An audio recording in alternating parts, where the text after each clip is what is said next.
582 কোটি টকা ব্যয়েৰে আমাৰ গোলাঘাট মেডিকেল কলেজৰ নিৰ্মাণৰ কাম চলি আছে। 52% কাম ইতিমধ্যে সমাপ্ত হৈছে।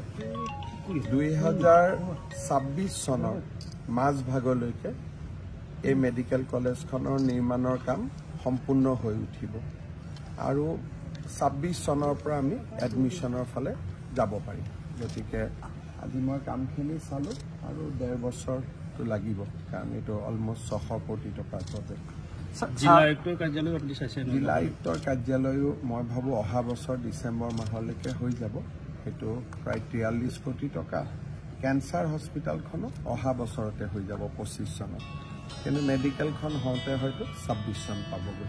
স্যার গোলাঘাটৰ স্যাৰ মূল দুটা পথ স্যাৰ, দেৰগাঁৱৰ পৰা স্যাৰ গোলাঘাট আৰু যিটো স্যাৰ দুধৰালি স্যাৰ বহুত শ্ল'লি স্যাৰ কাম চলিছে, যাৰ কাৰণে ৰাজ্য অসুবিধা হৈছে। যিমান পাৰি অসমত ইমান স্পীডতনো আগত ক'ত কাম চলিছিল? এটা প্ৰজেক্ট 10 বছৰ লাগিছিল। এতিয়া যিমানটো স্পীড হৈছে অসমৰ সিমানেই স্পীড, তাতকৈ বেছি স্পীডত গ'লে এক্সিডেণ্ট হৈ যাব।